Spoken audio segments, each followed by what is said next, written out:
what sir had covered was 125 से 128. He covered judgment and practical aspects of it. But as far as we were reading the हमारा academic stuff, we were on section 143,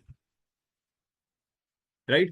We had started from 125, जहां से हमने bonds देखने शुरू करे थे. और वो बॉन्ड्स जो थे, there were 5 kinds of bonds जो पुरानी सीआरपीसी में 106 से 110 तक थे, और यहाँ पे 125 से लेके 126, 127, 128, 129, जिसमें हमने देखा that there could be preventive bonds taken from people who are convicted. जो सेंटेंसिंग की प्रोसीडिंग जो 235 ऑफ सीआरपीसी में होती है, पुरानी सीआरपीसी, जस्ट उसके बाद होती है, जहां पे आपसे एक बॉन्ड ले लिया जाता है कि आपको हम कन्विक्ट कर रहे हैं, प्लीज कीप काम, शांति बनाए रखें, पीस बनाए रखें, और इसके लिए आपसे एक बॉन्ड ले लेते हैं जो 3 साल का लिया जा सकता है, राइट? उसी की तरह उसके लास्ट में एक हैबिचुअल ऑफेंडर्स का बॉन्ड था जो 110 का बॉन्ड कहलाता है. वो बॉन्ड भी 3 साल के लिए लिया जा सकता है, बट वो एग्जीक्यूटिव मैजिस्ट्रेट लेता है. बीच में सारे बॉन्ड्स 1-1 साल के होते हैं. And that could be for seditious matters, that could be for suspected offenders, that could be for people who are other than convicted in the court. जब ये सारे बॉन्ड्स ले लिए जाते हैं तो सेक्शन 111 में हमने देखा था एक इंटरिम ऑर्डर पास किया जाता है कि इतना पैसा आपको देना पड़ेगा बॉन्ड में. And then we proceed to 116, जहां पे इंक्वायरी होती है.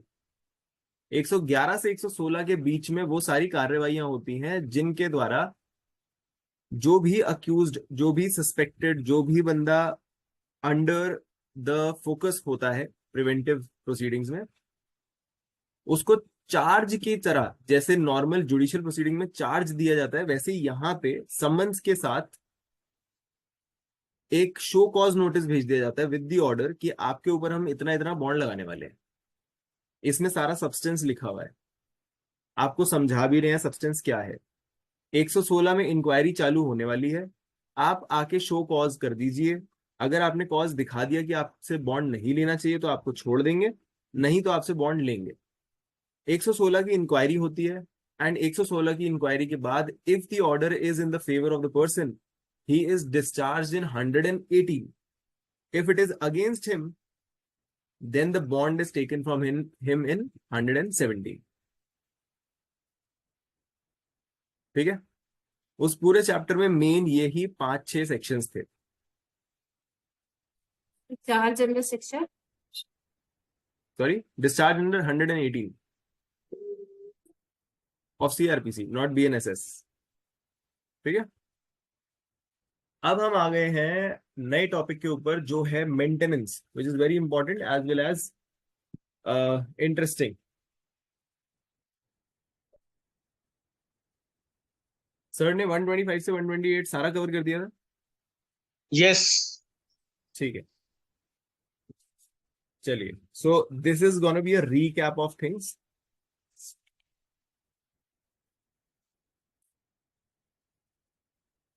सो नई जो एक्ट है विच इज बीएनएसएस, उसके अंदर सिर्फ एक चेंज आया है इस पूरे चैप्टर में, सिवाय नंबरों के. जो पहले 125 से 128 हुआ करते थे, वो अब 144 से लेके 147 हो चुके हैं.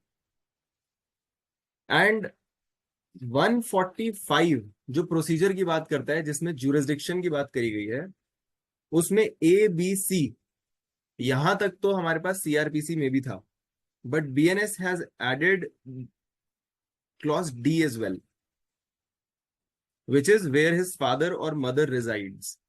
जो हस्बैंड होगा, उसके जहां पे भी माँ बाप रहते हैं वहां पे भी ज्यूरिसडिक्शन बन सकती है. ठीक है?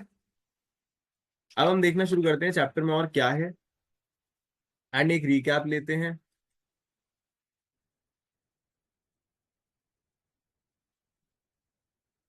चलिए. तो सबसे पहले सेक्शन 125 सीआरपीसी का, जो कि उससे पहले in the year 1895 it was proposed to be brought into the CRPC. And it was made 488 of CrPC, section 488 हुआ करता था। उसके बाद वो बन गया 125 और अब बन गया है 144। ठीक है, मेंटेनेंस को कहीं पे डिफाइन किया नहीं गया है, व्हाट इज मेंटेनेंस, बट पहले इसकी एक नैरो इंटरप्रिटेशन हुआ करती थी जिसमें ये था कि food shelter clothing, this is what maintenance means.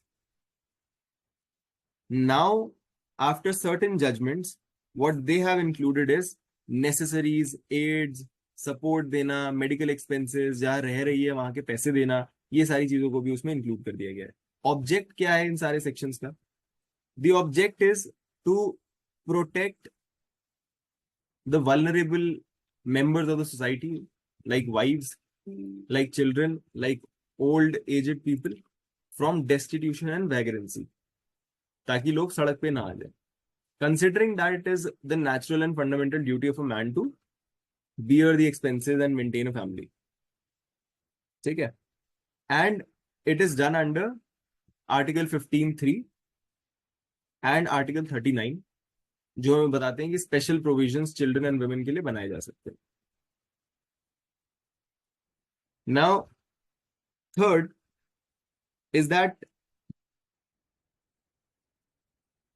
125 जो है वो एक समरी प्रोसीडिंग है, हालांकि मैजिस्ट्रेट के सामने होती है, बट इसे क्रिमिनल प्रोसीडिंग नहीं कहा जा सकता।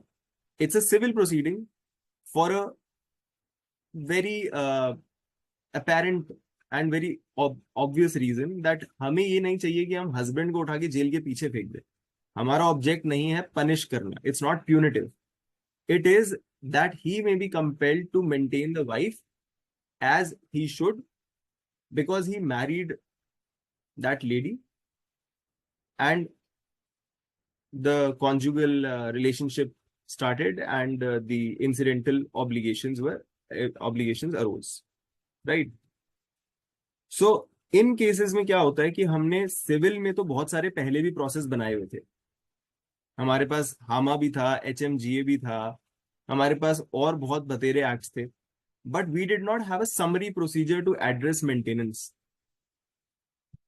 That is why we put this into 125 CRPC, जहां पे मैजिस्ट्रेट्स की कोर्ट में होगा, and we all know civil procedure बहुत लंबा खिंचता है, जबकि क्रिमिनल प्रोसीजर जो होता है वो जल्दी चलता है।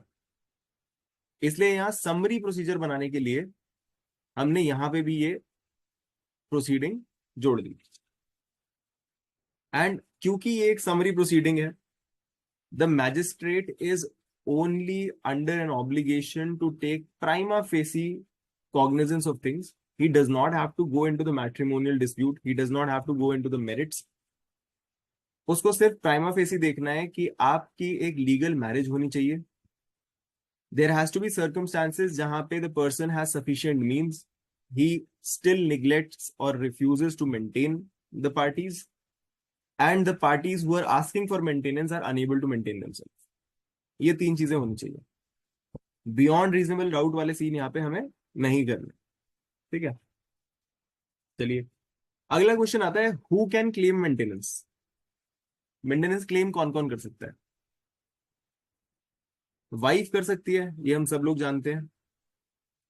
लेजिटिमेट और इलेजिटिमेट बच्चे कर सकते हैं, फादर एंड मदर कर सकते हैं, पर हस्बैंड का यहां कोई रोल नहीं है। हस्बैंड को अगर मेंटेनेंस चाहिए, ही कैन गो टू, कौन से एक्ट में जाएगा हस्बैंड, कहां पे मिलती है हस्बैंड को?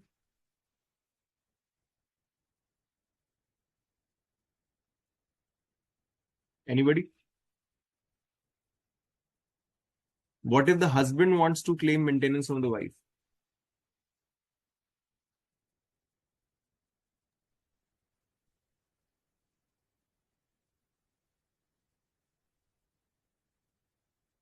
नोबडी। ये तो बड़ा कॉमन क्वेश्चन है। So Hindu marriage act is the only act जहां पे लिखा है the spouses can claim maintenance.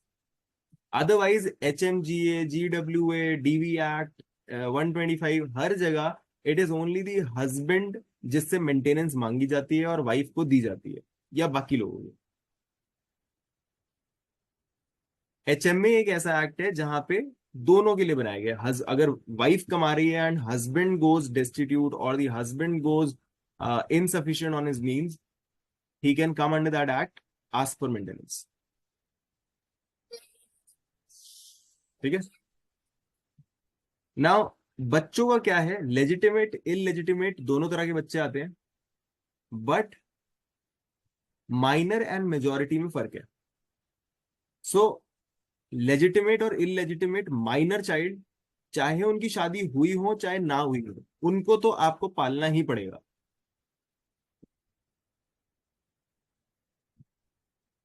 ठीक है, माइनर बच्चों को पालना ही पड़ेगा, चाहे आप 18 से पहले एक बच्चे की शादी कर दो, फिर भी फादर के ऊपर ही ये लाइबिलिटी होगी कि उसको पाला जाए। जब वो मेजर हो जाएगी तब आपकी लाइबिलिटी खत्म हो जाएगी। जबकि जब हम मेजर की बात करते हैं, जब बच्चा मेजर हो जाता है, there is only one situation where a major child has to be maintained by parents. वो है if that child is abnormal. अगर कोई एबनॉर्मेलिटी या इन्फर्मिटी है, देन दैट बच्चा who is above the age of 18 years, he can claim maintenance.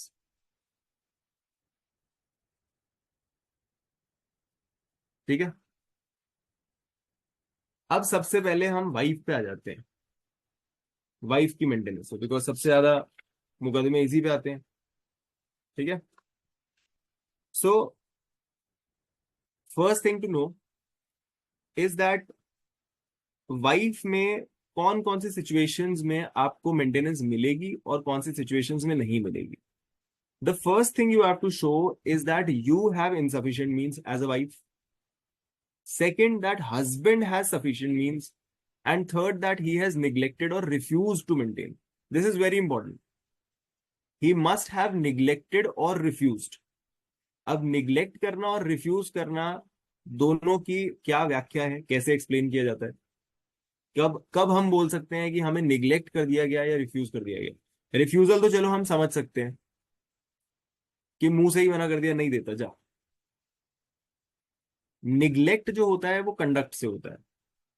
आप उसके लिए जीवन जीना दूभर कर रहे हो, उसको फाइनेंशियली पैसे नहीं पहुंचा रहे हो, आप लेके आ गए दूसरी बीवी जिसके साथ आप रहने लग गए हो, आप रोज अपने दोस्त यार लाते हो और हर कमरे में दोस्तों को सुला रखा है, लड़की के लिए जगह ही नहीं है। तो दैट कंडक्ट शोज कि आप उस लड़की को ना रखना चाहते हो ना मेंटेन करना चाहते हो। अगर ऐसा रिफ्यूजल या ऐसा निग्लेक्ट हो रहा है, तब वो लड़की मेंटेनेंस मांगने आ सकती है और डिवोर्स भी मांग सकती है। सोफिस्टिकेटेड निग्लेक्ट जो आर्म फोर्सेस पर्संस कई बार करते हैं कि सर्विंग भी और रिटायर्ड भी, मेडिकल कार्ड नहीं बनवाएंगे वाइफ का। राइट, ये भी निग्लेक्ट हो गया एक तरह का। ठीक है। सो ये दिखाना जरूरी है कि रिफ्यूजल एंड निग्लेक्शन हुआ है। तो कभी कभी क्या करते हैं वकील, ऐसा एडवाइस करते हैं अपने क्लाइंट्स को कि आप क्या करिए, जैसे ही आपको पता चलता है कि लड़की अब मुकदमा डालने वाली है, ऐसा टाइम आ गया है कि डिवोर्स वगैरह हो सकता है, तो आप वाइफ को कुछ 3-4 हजार 5 हजार रुपए जो भी मिनिमम होता है वो भेजना शुरू कर दो, so that at least you come out of that neglection and refusal वाला कैटेगरी। जब तक वो नहीं दिखाई देगा तब तक 125 एप्लीकेबल नहीं होता। ठीक है। तो that is also one thing they do which we should be careful of. चलो, नाउ वाइफ में एक लीगली मैरिड वाइफ तो आएगी ही आएगी, ये हम सब समझते हैं। ठीक है। अगर मैं कोर्ट में आया हूं और एक फैक्ट प्रूव करना चाहता हूं कि मैं एक वाइफ हूं, तो पहले मुझे ये दिखाना, मैं ये चाहता हूं कि मुझे मेंटेनेंस मिल जाए एज अ वाइफ, तो पहले मुझे ये दिखाना पड़ेगा क्या मैं लीगली वेडेड वाइफ हूं या नहीं हूं। राइट। सेक्शन 104 एविडेंस एक्ट हम सबको पता है। अगर हमें कोई इंसिडेंटल रिलीफ चाहिए तो हमें पहले जिस चीज से वो इंसिडेंट हुआ है वो प्रूव करनी पड़ेगी। अगर मैं डाइंग डिक्लेरेशन प्रूव करना चाहता हूं तो पहले डाइंग प्रूव करूंगा। अगर मैं सेकेंडरी एविडेंस प्रूव करना चाहता हूं, सेकेंडरी एविडेंस लाना चाहता हूं, तो पहले ये प्रूव करूंगा कि प्राइमरी एविडेंस खत्म हो चुका है। राइट। 104 में लिखा हुआ है साफ साफ। तो यहां पे भी अगर मैं एज अ वाइफ मेंटेनेंस मांगने आता हूं तो मुझे पहले प्रूव करना पड़ेगा कि मैं लीगली वेडेड वाइफ हूं, राइट? अब ये प्रूव कैसे करेंगे कि मैं लीगली वेडेड वाइफ हूं? कैसे प्रूव करते हैं? Anybody, any idea?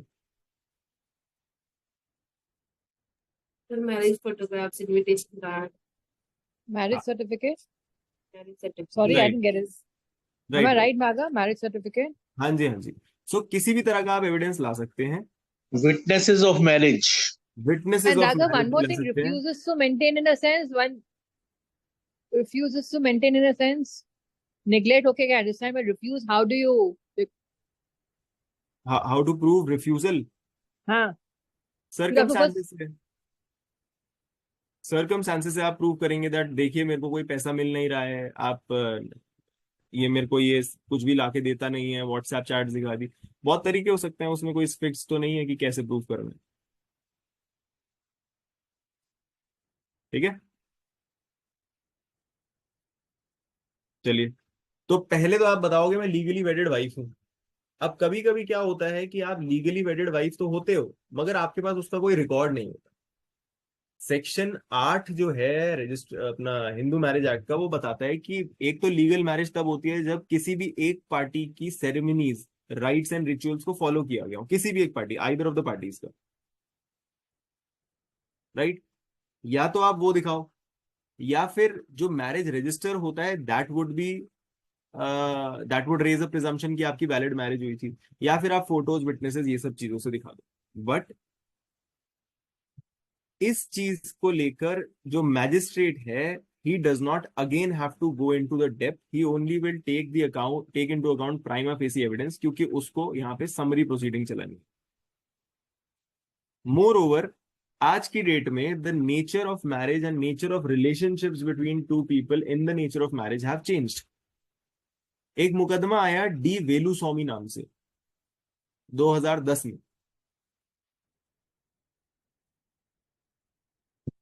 D वेलुस्वामी versus भी कुछ था, हाँ, D वेलुस्वामी versus D पच्चयम्मल 2010।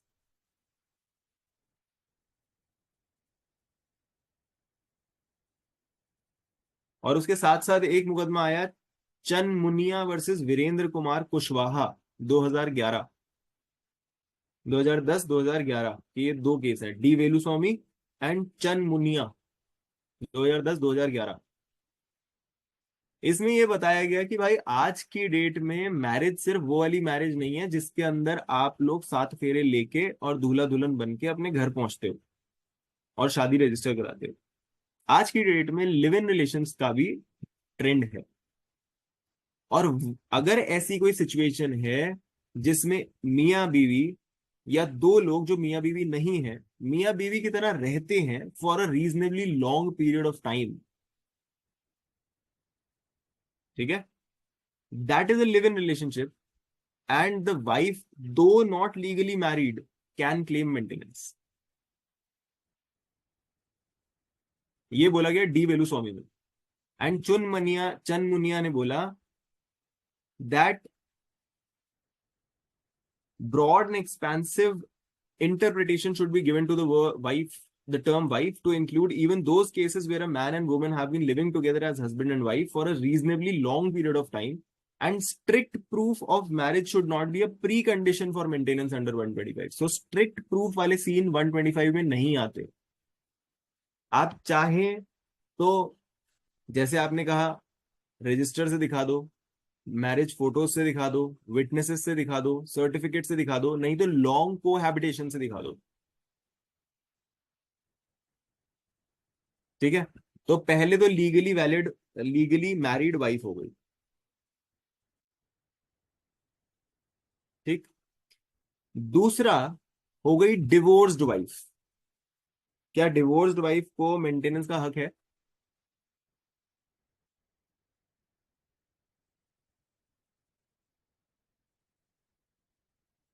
Divorce wife के पास मेंटेनेंस का हक है?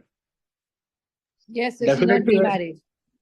डेफिनेटली Only है, by the virtue of explanation that has been appended to section 144 of BNSS। explanation check करिए, एंड explanation कहती है For the purpose of this chapter, wife includes a woman who has been divorced by or has obtained a divorce from the husband and has not remarried. तो एक divorce wife भी आती है. क्यों ये डाला गया? क्योंकि नहीं तो आपका जब मन भर जाएगा तो आप वाइफ को बोलोगे भाई डिवोर्स, और आपको मेंटेनेंस से छुट्टी मिल गई. तो डिवोर्स्ड वाइफ भी मेंटेनेंस मांग सकती है अनटिल शी रीमैरीज. अगर रीमैरिज कर ली तो फिर जिसके पास गई है फिर उसकी लाइबिलिटी बन गई.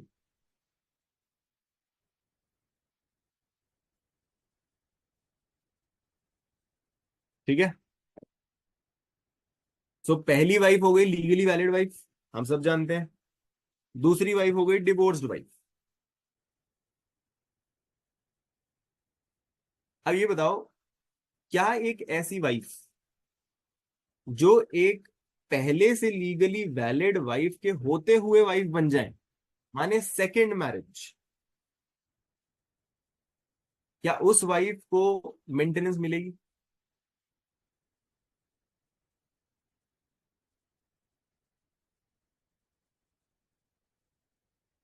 Will a second wife get maintenance from the husband under 125? Legally valid wife हो गई, डिवोर्स वाइफ हो गई, सेकेंड हाँ, वाइफ को मिलेगी. जो वाइफ की तरह काफी टाइम से रह रहे हैं उसको नहीं मिल- जो वाइफ की तरह काफी टाइम से रह रही है उसको मिलेगी. अच्छा, और अगर कम टाइम से रह रही हो, 2 महीने ही हुए हो अभी, काफी टाइम कैसे डिफाइन करते हैं? Long term 5 years. तो लॉन्ग टर्म मेरे हिसाब से तो 60 दिन तो बहुत बड़ी लॉन्ग टर्म है किसी के साथ रहने के लिए. No, some women are brought into marriage relationship by hiding that the person is already married. Right. क्या होगा फिर ऐसे केस में? होगा क्या? सेकेंड वाइफ का होगा क्या? She is entitled to the maintenance because the marital relations can be established. Hence, the husband is liable to pay maintenance. चलिए, 2 केस हैं इसके ऊपर. एक है यमुना बाई अनंत राव वर्सेस अनंत राव शिवराम आधव 1988.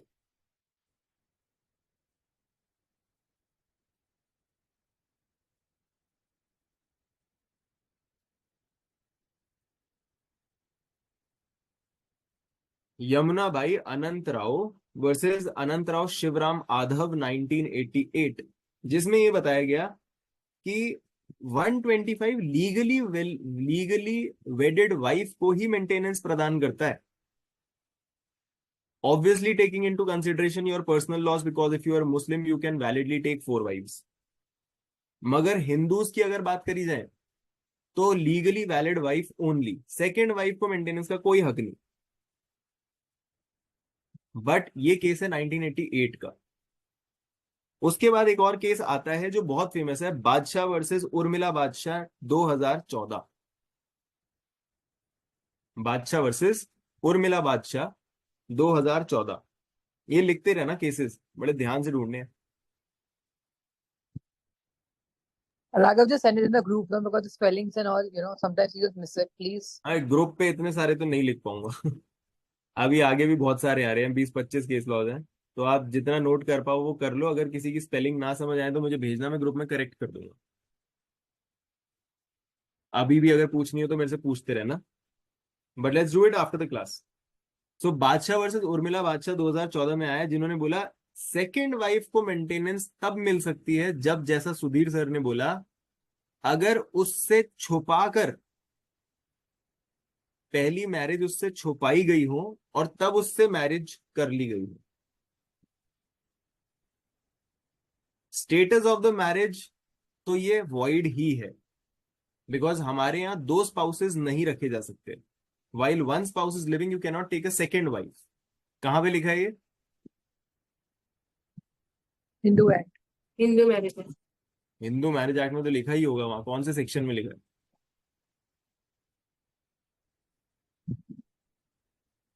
सेक्शन 5 में पहली कंडीशन ही यही है कि आप 2 स्पाउस नहीं रख सकते. ठीक है. सो उर्मिला बादशाह में ये समझाया गया कि सेकंड वाइफ को मेंटेनेंस नहीं मिलेगी।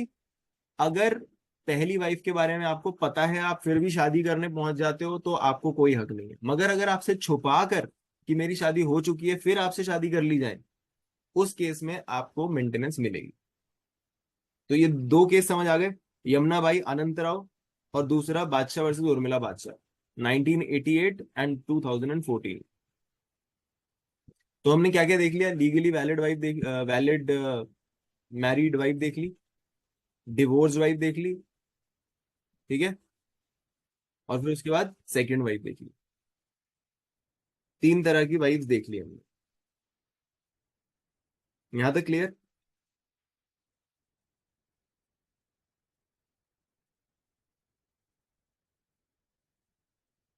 अभी clear?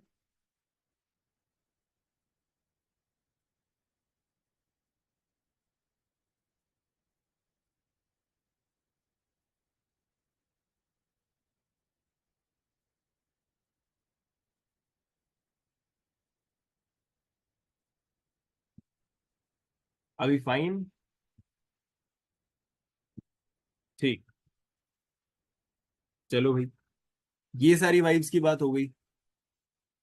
Now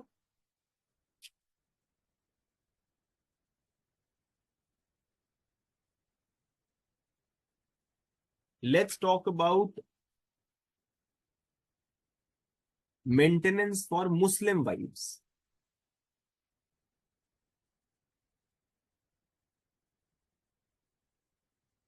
maintenance for Muslim wives का क्या होगा? क्या मुस्लिम, कौन सी वाली? मुस्लिम इस्लामिक, क्या मुस्लिम वाइफ्स 125 यूज कर सकती हैं, और are they restricted by their personal laws? No, no, they can. No, Shara Banu, they claim maintenance, right? बिल्कुल बिल्कुल, शायरा बानो बुलजाए। ठीक है। सो क्या है कि 1985 से पहले, ये कहानी भी अच्छी है, 1985 से पहले जो मुस्लिम वाइफ्स थी, they did not actually have a straight way up to 125 कि हम मैजिस्ट्रेट की कोर्ट में आए और मेंटेनेंस मांग ले। क्यों? क्योंकि इनके पास था पर्सनल लॉ। पहली बात तो इनको इतना इन्फॉर्म ही नहीं किया जाता कि कोर्ट तक पहुंचा जा सके, ठीक है। दूसरी बात, 125 was considered as a provision which was only for the Hindus, not for Muslim marriages and all that. एक केस आया शायरा बानो बेगम नाम से 1985 में, जहां पे 59 ईयर ओल्ड औरत को, शाहबानो नॉट सायरा बानो। हाँ शायरा बानो 2017 में आया था, शाहबानो बेगम, शाहबानो बेगम नाम से केस आया 1985 में। And what was done with her was that she was thrown out of the house in the age 59 because her husband had taken a younger wife and so disposed her off, कि आप घर से बाहर।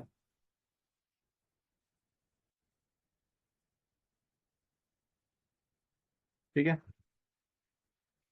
Now इस case में ये hold किया supreme Court ने कि there is no conflict first of all between 125 and personal laws. ऐसा नहीं है कि मुस्लिम वाइफ्स कोर्ट में नहीं आ सकती और मेंटेनेंस नहीं मांग सकती। दूसरी बात, हस्बैंड ने बोला कि सर 125 जो है वो तो कहता है कि मेंटेनेंस दो ता उम्र, वाइफ जब तक रीमैरी नहीं कर लेती तब तक मेरे को उसको मेंटेनेंस देनी पड़ेगी, ये 125 बोलता है। मगर मेरा मुस्लिम लॉ, मेरा पर्सनल लॉ ये कहता है कि मुझे अपनी वाइफ को सिर्फ इद्दत पीरियड में मेंटेन करना है। इद्दत पीरियड क्या होता है? जब डिवोर्स होता है मुस्लिम मैरिजेस में, तो उसके एंड में कुछ टाइम तक, फॉर 3 लूनर साइकिल्स और सो, अलग अलग सेक्स का अलग अलग वो है इसमें timing, they have to remain chaste, they cannot consummate with any other person. ये इद्दत का टाइम होता है 3 महीने का नॉर्मली, और उस इद्दत के टाइम में ही हमें पैसे देने हैं सर। हम लोग उसके बाद नहीं पैसे देंगे, हमारा पर्सनल लॉ बोलता है। 125 में आप कहाँ से ले आए? 125 में हम आ ही नहीं सकते। 125 तो हमेशा के लिए मेंटेनेंस देने की बात करता है, हमारा पर्सनल लॉ जो है वो हमें प्रोटेक्ट करता है इस चीज से। ठीक है, ये कहानी हुई। सुप्रीम कोर्ट ने पर बोल दिया भाई 125 लगता है। Supreme court allowed 125 to be applied in a secular way. फिर 1986 में एक एक्ट निकाल दी जाती है जिसका नाम था protection of Muslim women, protection of right on divorce act 1986। 1986 की मुस्लिम विमेन प्रोटेक्शन एक्ट निकाल दी गई by the then government, I think it was Rajiv Gandhi, जिन्होंने अपीजमेंट के चक्कर में बिना सोचे समझे एक एक्ट निकाल दी जिसमें उन्होंने एक सेक्शन 5 बनाया which was a little problematic and said that 125 में पहली बात तो अगर वाइफ को आना है तो हस्बैंड से कंसेंट लेनी पड़ेगी। If the husband also consents that yes we can subject ourselves to 125, तो आप 125 में आ सकते हो, मेंटेनेंस मांग सकते हो। पर भाई हस्बैंड ऐसा क्यों करेगा? ऑब्वियसली नहीं करेगा ना। दूसरी बात, इस एक्ट ने बोला कि आप मेंटेनेंस जो करेंगे वो विद इन इद्दत पीरियड ही करेंगे बस। ठीक है, ध्यान रखना मैं क्या बोल रहा हूं। इस एक्ट ने बोला कि आपको मेंटेनेंस केवल विद इन द इद्दत पीरियड ही करनी है, उसके आगे नहीं करनी। उसके आगे अगर वाइफ को कोई मेंटेनेंस चाहिए तो वो उन रिलेटिव से मांगे जिनको अल्टीमेटली उसके मरने पे उसकी प्रॉपर्टी मिलेगी, या फिर वक्फ बोर्ड के पास एप्लीकेशन लगाएं और वक्फ बोर्ड आपको मेंटेन करेगा। ऐसे प्रोविजंस बना दिए गए। इसको चैलेंज किया गया डैनियल लतीफी में, डैनियल लतीफी केस ऑफ 2001, जिसमें कॉन्स्टिट्यूशनैलिटी ऑफ द एक्ट को चेक किया गया। और ग्राउंड्स क्या थे? यही ग्राउंड्स थे कि इस तरफ से मुस्लिम समाज में जो आदमी लोग थे उन्होंने बोला कि सर ये हमारे समाज पे नहीं लगना चाहिए, क्योंकि हमारे समाज में तो डावर दिया जाता है, मेहर दी जाती है, और वो एक बार दे दी जाती है इद्दत पीरियड के टाइम पे, हम उसके बाद मेंटेन करने के लिए लायबल नहीं होते। ठीक है। प्लस उन्होंने बोला सर 1985 की एक्ट है, 1986 की, और उस एक्ट में साफ साफ लिखा हुआ है हमें विद इन इद्दत पीरियड ही पैसा देना है, तो हम उसके बाद पैसा नहीं देंगे। ये इनकी कंटेंशंस थी। सुप्रीम कोर्ट ने सुना और सुप्रीम कोर्ट ने कहा कि इस एक्ट में कोई प्रॉब्लम नहीं, this act is entirely valid, और बिल्कुल सही एक्ट बनाई गई है। और उसका इंटरप्रिटेशन कुछ ऐसे मजेदार तरीके से किया कि सुप्रीम कोर्ट ने बोला भाई वहां पे लिखा है आपको विद इन इद्दत पीरियड मेंटेन करना है, यही लिखा है ना, तो परेशानी की कोई बात नहीं है। इसका इंटरप्रिटेशन कुछ ऐसा है कि एक्ट बोलना चाहती है विद इन इद्दत पीरियड इतना जुगाड़ कर दो कि ता उम्र उसकी मेंटेनेंस हो जाए।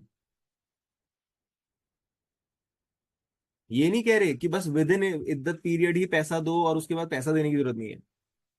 एक्ट बनाने के पीछे एक गवर्नमेंट की इंटेंशन अच्छी ही हो सकती है, लेजिस्लेटिव इंटेंट ये हो ही नहीं सकती कि जो मुस्लिम महिलाएं हैं वो लोग डेस्टिट्यूट हो जाएं या उनके साथ कोई गलत काम हो, उनको मेंटेनेंस ना मिले।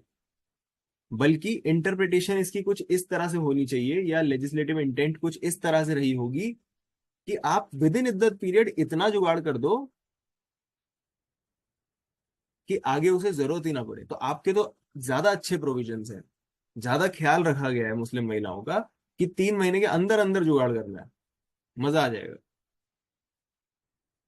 दूसरी कंटेंशन उन्होंने उठाई कि सर आप 125 जरा उठाओ, हम अपना सेक्शन 144 उठाते हैं। ठीक है, और 144 में लुक एट दिस प्रोविजन,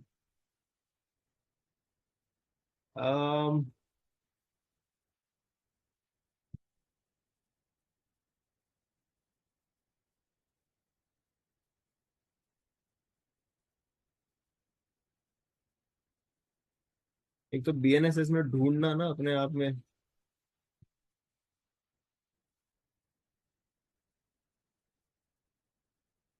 चलो एनीवेज इसके अंदर मैं उसी में से बता देता हूँ आपको, सीआरपीसी से बता देता हूँ, इसमें ढूंढ लेंगे फिर रीड करते हुए। तो इसमें ये लिखा हुआ है कि अगर किसी पर्सनल लॉ में डावर दे दिया जाता है, कस्टमरी पैसा दे दिया जाता है, तो फिर बाद में और पैसा देने की जरूरत नहीं है। ठीक है, कहां पे लिखा हुआ है, किसी को दिख रहा है?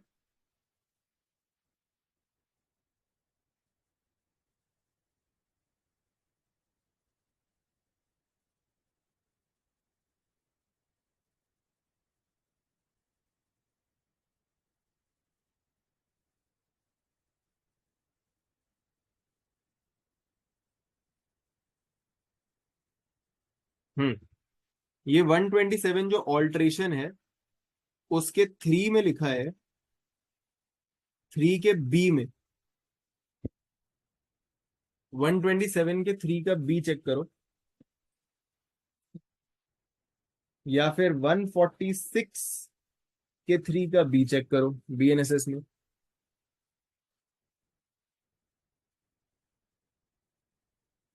Are we all on the same page? तो यहां पे वो कहता है 3 में बोलता है where any order has been made under 144, 144 माने पिछली सीआरपीसी का 125, in the favor of a woman who has been divorced by or has obtained divorce from the husband, the magistrate shall, if he is satisfied that, B में आ जाओ, which says the woman has been divorced by the husband and that she has received whether before or after the date of said order the whole of the sum which under any customary or personal laws applicable to the parties was payable on such divorce।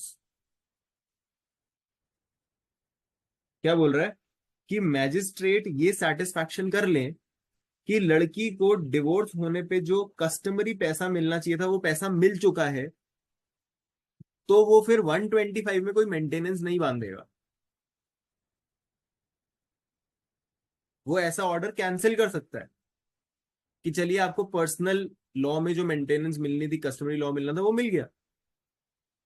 ठीक है, अब Muslim party ने क्या बोला, मुस्लिम mail party ने क्या बोला, दोनों ही तरफ मुस्लिम पार्टी थी, मुस्लिम मेल पार्टी ने क्या बोला कि सर देखिए कस्टमरी, जब आपने आपके 125 में आपने खुद लिखा हुआ है कि कस्टमरी पैसा अगर मिल जाए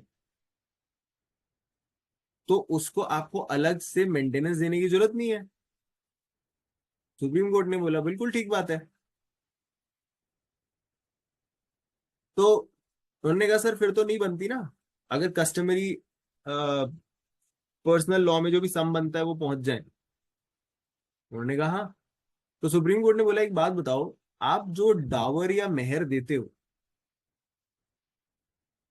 what is the nature of that dower और मेहर, क्यों देते हो वो पैसा?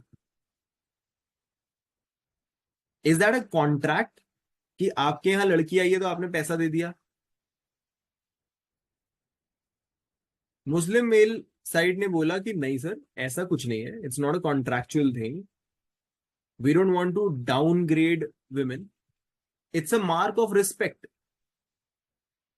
It's a mark of respect जिसकी एवज में हम एक ऐसा अमाउंट पे करते हैं at the time of marriage जिससे लड़की अपने आप को मेंटेन कर पाएगी ड्यूरिंग मैरिज। ठीक है, यहां तक क्लियर? तो मुस्लिम साइड ये बोल रही है कि सर हम लोग मार्क ऑफ रिस्पेक्ट के तौर पे मेहर देते हैं, it's not that we are buying somebody out, it's not a contractual obligation we are fulfilling, हम तो शादी करने पे ये पैसा देते हैं। तो सुप्रीम कोर्ट ने बोला according to what you say this definition does not fit, क्योंकि ये क्या बोलती है, magistrate if satisfied that the woman has been divorced by the husband and has received whether before or after the said order the whole sum which under customary or personal law is applicable to the parties was payable on such divorce. The words to be focused on are payable on divorce. But मेहर तो अभी आपने बोला कि payable on marriage होता है as mark of respect.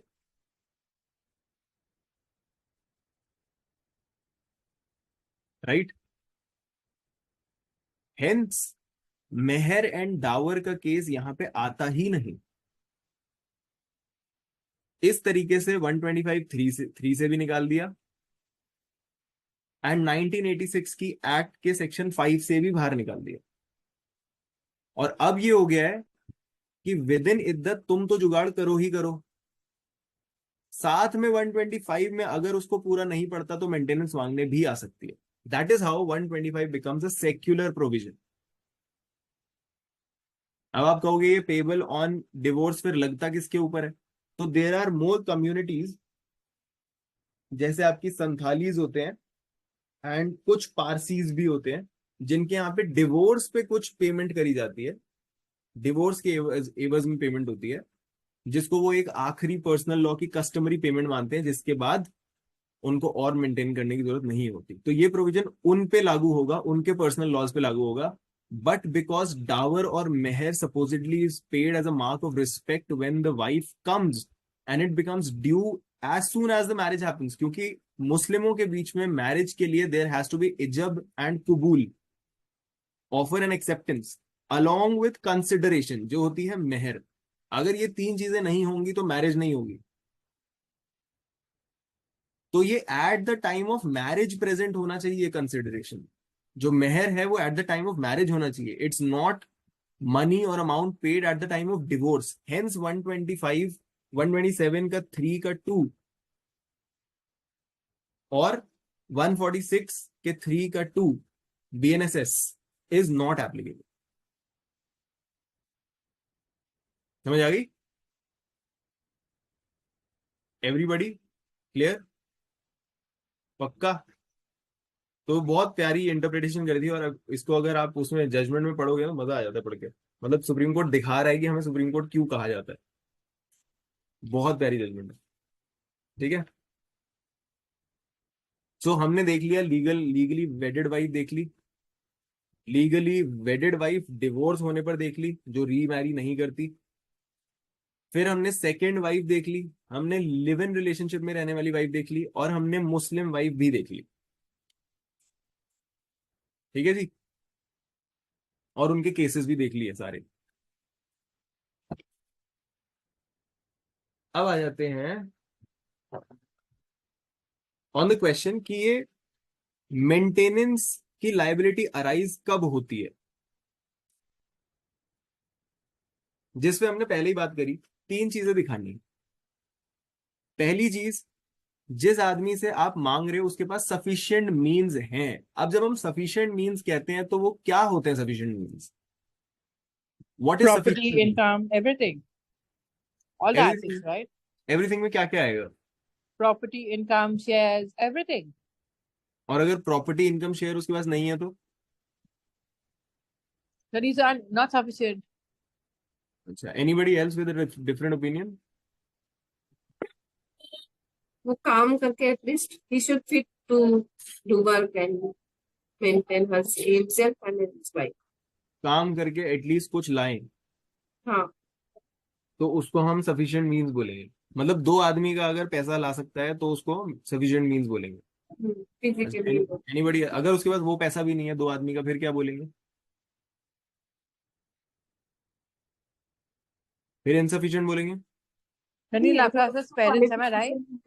With the basic at least, basic maintenance.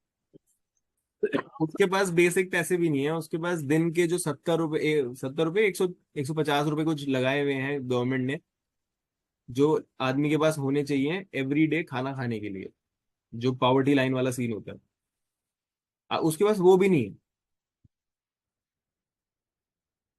Insufficient बोलेंगे या नहीं बोलेंगे? Insufficient. इनसफिशिएंट. बाकी सब भी इनसफिशिएंट बोलते हैं. नहीं, उसको काम करके करना ही पड़ेगा ना, सफिशिएंट। करना तो पड़ेगा, मगर मैं पूछ रहा हूँ कि उसको कब हम इनसफिशिएंट कहेंगे, ये बताओ। अगर वो फिजिकली हैंडीकैप है, कुछ नहीं कर पा रहा है। बस, राइट, एग्जैक्टली। सो सफिशिएंट मीन्स का मतलब फिजिकल मीन्स से नहीं है। आपके पास अगर गाड़ी, पैसे, कपड़ा लत्ते, शेल्टर वेल्टर, घर घोड़ा गाड़ी कुछ नहीं है, still you are not within the category of insufficient means, because you are capable of bringing money. If you are capable, you have the limbs to work and generate money, तो आपके पास sufficient means हैं। जब तक आपके हाथ पैर नहीं टूट जाते तब तक आपको insufficient नहीं बोला जाएगा, तब तक आपसे मेंटेनेंस मांगी जा सकती है, चाहे आप भीख मांग के लाओ। So first thing to be shown is sufficient means। दूसरा, निग्लेक्ट और रिफ्यूजल। निग्लेक्ट और रिफ्यूजल पे हम पहले ही बात कर चुके हैं। रिफ्यूजल का मतलब हो गया मुंह से बोल देना ना, नहीं दूंगा, कर लो जो कर सको।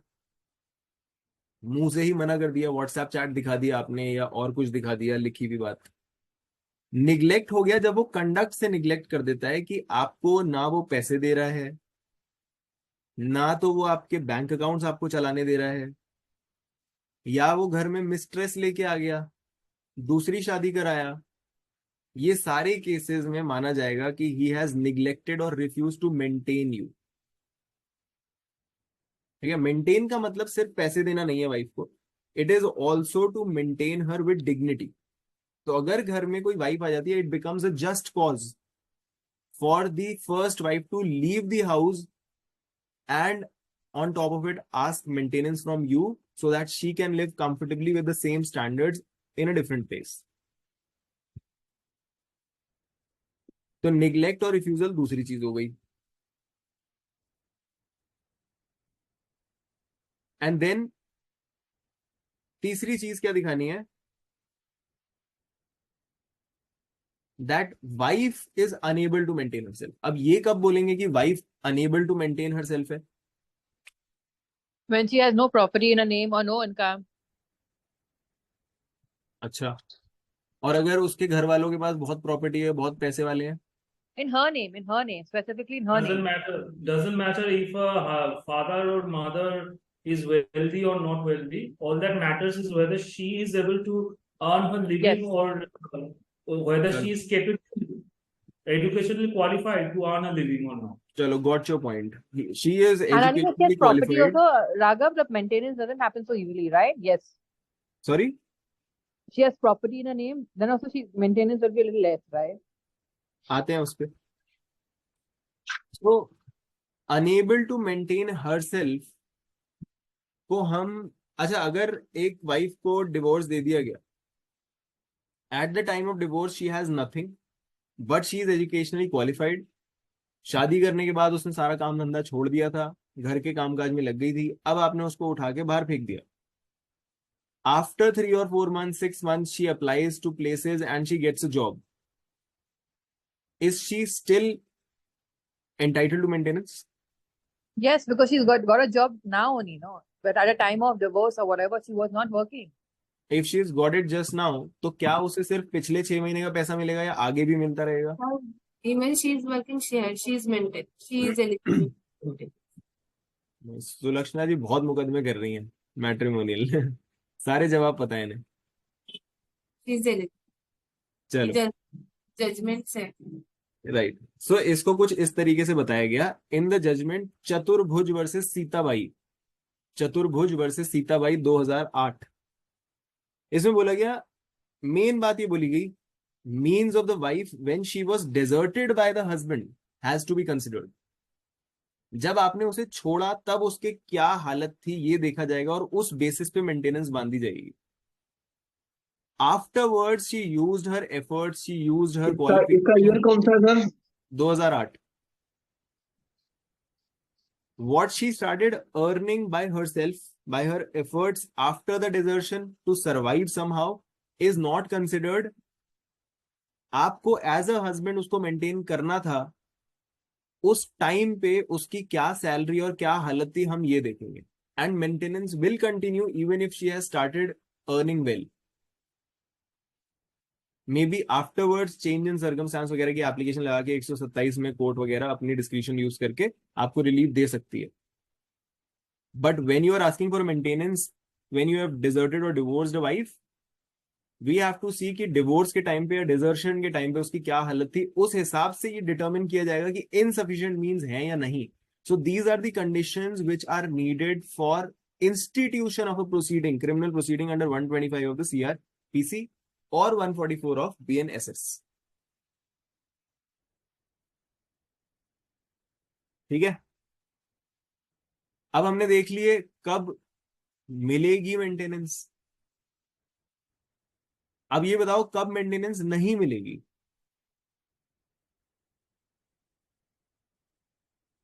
सो अलग अलग When sections she has an illegal affair, am I right? Then the maintenance नहीं allowed है.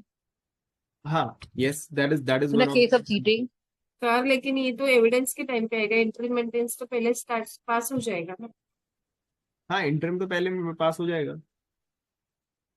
उसके लिए भी तो ये कंसिडर करना पड़ेगा ना, मींस किसके पास है किसके पास नहीं है. प्राइमा फेसी तो देखना ही पड़ेगा, है ना. ठीक है. सो अब कौन सी सिचुएशंस में मेंटेनेंस नहीं मिलेगी. पहला is adultery, living in adultery. what we have to focus on is the word living in adultery, not caught in an adulterous act, not caught उड़ाइन गुलछर्रे, not one time adulterous act that she has committed, but living in adultery. So courts have again and again reiterated कि adulterous course of life होने की जरूरत है यहाँ पे. It's not only if she has committed adultery once और even twice और thrice. आपके सामने से एक बार निकल गई अपने कोई बॉयफ्रेंड वगैरह के साथ, that will not amount to adultery. आपको दिल पे पत्थर रख के 6-7 दिन तक उसको घूमने देना पड़ेगा, तब आप बोल सकते हो living in an adulterous way, she is in the course of that life. Then you can go to the court, ask that she is now in an adulterous relationship, living adulterously, living in adultery, and hence I must not be compelled to pay maintenance anymore. ठीक है. तो पहला हो गया living in adultery. दूसरा, wife living separately without a just cause, बिना किसी just cause के आपके साथ रहने से मना कर दिया, डिजर्शन कर दी, रेस्टिट्यूशन पे भी वापस नहीं आ रही है, कोई सफिशिएंट ग्राउंड भी नहीं बता रही है, तब भी आप मेंटेनेंस देना बंद कर सकते हैं, because she is not doing what was the purpose of the marriage between you two, that is conjugal relationships. इसीलिए बोलते हैं restitution of conjugal rights, section 9 को. तो अगर वो आपको कॉन्जुगल कंफर्ट नहीं है, नहीं मिल रहा है, देन मैरिज किस बात की और मेंटेनेंस किस बात की. So second kind of wife हो गया living separately without a just cause. मगर जस्ट कॉज होता क्या है?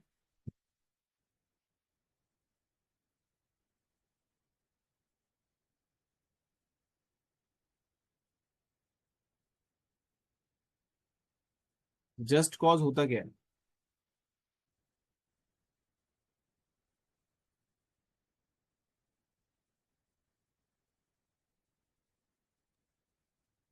When any factor, Just cause I don't want to bear the torture anymore.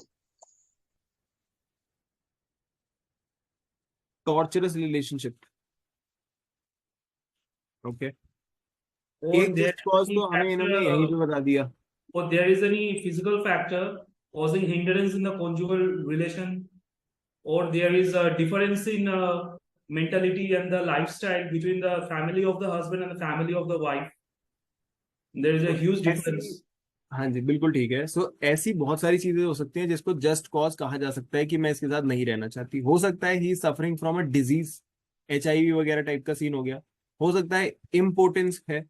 हो सकता है उसका कंडक्ट ऐसा है कि उसके साथ रहना ही ठीक नहीं है. हो सकता है कि ही हैज थ्रेटेंड यू, साफ साफ धमकी दी है, which is used in a lot of cases. जो थोड़ा पढ़ लिख के कोर्ट में आते हैं, वो लॉयर्स ये यूज करते हैं कि sir threat, she was threatened कि इसको मारा जाएगा, या पहले एक बार पिट चुकी है, and she does not want to go back, hence she can live separately and the person will have to maintain. तो that becomes a sufficient cause. ठीक है, और एक सफिशिएंट कॉज इन्होंने बता ही रखा है किताब में, जो है if he brings a mistress, and that applies to Hindu males as well as Muslim males. जबकि Muslims are allowed 4 marriages, it does not disentitle the wife to contend that this lady who came after me as his wife is a mistress or is a second wife with whom I cannot live, because it's a just cause for not living with him. I'm not comfortable. Husband changed his religion. Change his religion, ये भी हो सकता है, correct. ये तो divorce के ground से ना, चेंज रिलीजन। हाँ, तो ओवरलैप किसने बोला कि डिवोर्स के ग्राउंड बाकी किसी नहीं जगह भी? नहीं, सम लेडीज से कि डाइवोर्स वाइवर्स तो तेरे को दूंगी नहीं, मेंटेनेंस तेरे से लेनी है, तेरे को हाँ, तो मैं अलग भी रहूंगी और डिवोर्स भी नहीं दूंगी और मेंटेनेंस भी लूंगी, तो वो सब साथ साथ हो सकता है, साइमल्टेनियस हो सकता है। ठीक है। तीसरा, wife living separately by mutual consent. अब यहां क्या हो रहा है,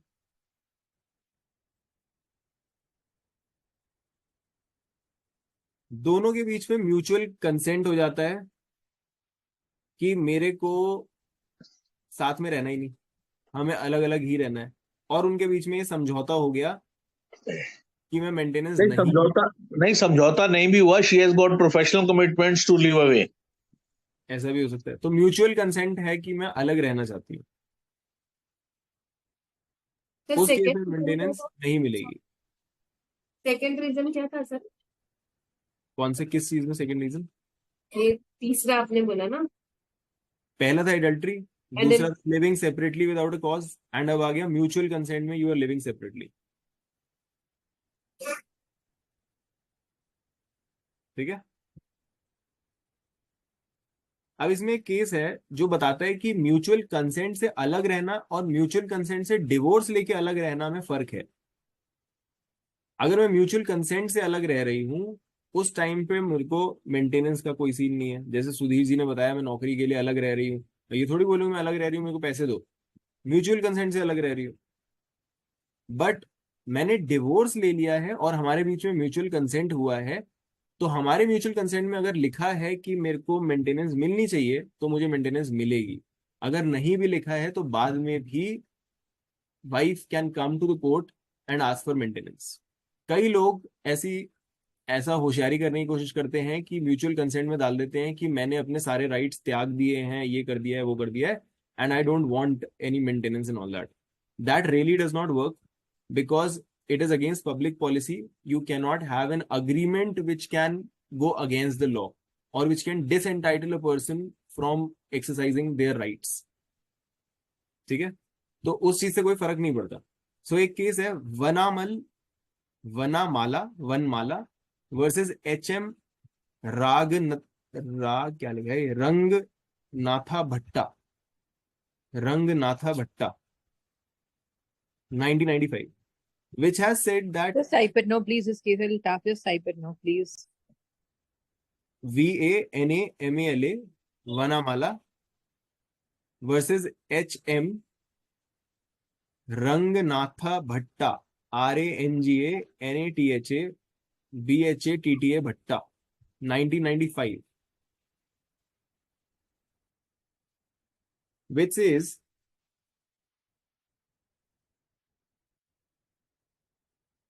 that a wife who obtained divorce by mutual consent cannot be denied maintenance by virtue of 125(4). 125(4) में ये जो लिखा है इन्होंने म्यूचुअल कंसेंट के बारे में, उसकी वजह से जो सिचुएशन की हमने बात करी कि हम म्यूचुअल कंसेंट से दूर रह रहे हैं, वो कंडीशन आती है।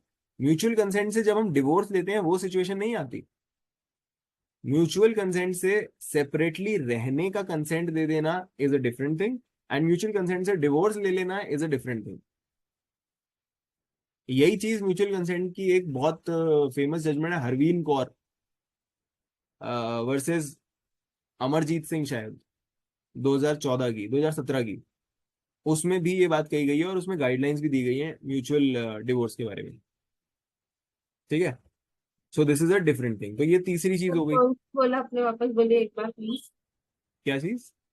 म्यूचुअल कंसेंट के डिवोर्स के गाइडलाइंस वाला judgment. Harveen Kaur versus Amarjeet Singh 2017। Check कर लेना एक बार, अमरजीत सिंह के अलावा कुछ और नाम भी हो सकता है, पर हरवीन कौर तो पक्का है।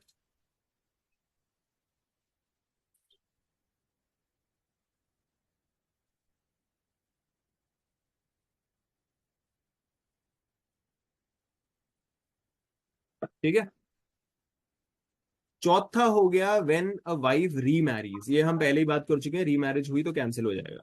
दूसरे के साथ रहने लग गए हो तो दूसरे से मेंटेनेंस मांगो। ठीक है, पांचवी हमने बात करी पेमेंट अंडर कस्टमरी और पर्सनल लॉ।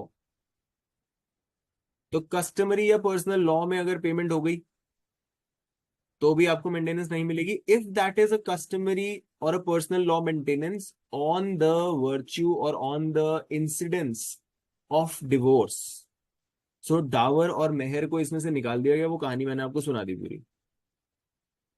ठीक है, जो दूसरी कम्युनिटीज होती हैं जहां पे ऐसे अमाउंट की बात करी जाती है, पर्सनल लॉ और कस्टमरी लॉ में जो बात करी जाती है, जैसे संथालीज हो गए, पारसीज हो गए,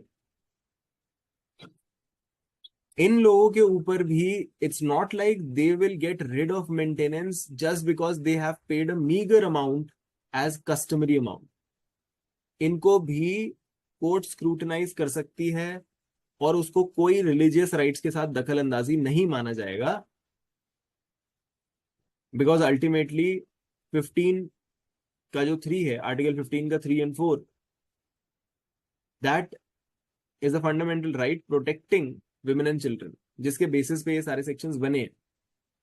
तो आप religious right which is one of the weakest fundamental rights, one of the weakest, क्या वीकेस्ट फंडामेंटल राइट वही है अकॉर्डिंग टू सुप्रीम कोर्ट, मैं नहीं बोल रहा, उसकी वजह से 15 को आप ओवरराइड नहीं कर सकते। हेंस कस्टमरी लॉ में अगर कोई ऐसी मेंटेनेंस देता है छोटे मोटे अमाउंट की और कहता है कि लो जी मेरी मेंटेनेंस की छुट्टी हो गई, that can be judicially reviewed by a court, a proper court with jurisdiction. ठीक है, क्लियर? सर लास्ट वाला फिर से बताइए ना प्लीज। लास्ट वाला क्या? अभी जो आपने बताया ना थोड़ा सा वापस। मैंने ये बताया कि हमने बात करी 1985 शाहबानो की। शाहबानो के बाद केस आया, एक्ट आ गई 1986 की, उसको डैनियल लतीफी में हमने रिव्यू कर लिया। डैनियल लतीफी में कोर्ट ने बोला कि डावर मेहर जो होती है वो डिवोर्स पे पेबल होती नहीं, मैरिज पे पेबल होती है, इसलिए उसका कोई लेना देना नहीं है डिवोर्स एंड कस्टमरी पेमेंट्स पे। But there are certain communities जहां पे डिवोर्स पे कस्टमरी पेमेंट्स होती है, उनके ऊपर ये सेक्शन अप्लाई करता है कि अगर आपको कस्टमरी पेमेंट मिल गई डिवोर्स पे तो आप फिर मेंटेनेंस मांगने नहीं आओगे।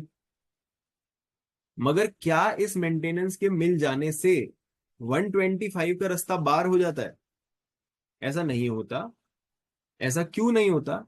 क्योंकि आप ये नहीं कह सकते कि मेरा पर्सनल लॉ से इंटरफेरेंस आप नहीं कर सकते through a law, through a statutory law such as 125 CrPC, because 125 CRPC has the backing of Article 15(3) and Article 39 fundamental rights in DPSP, and against a right, a fundamental right like the religious right,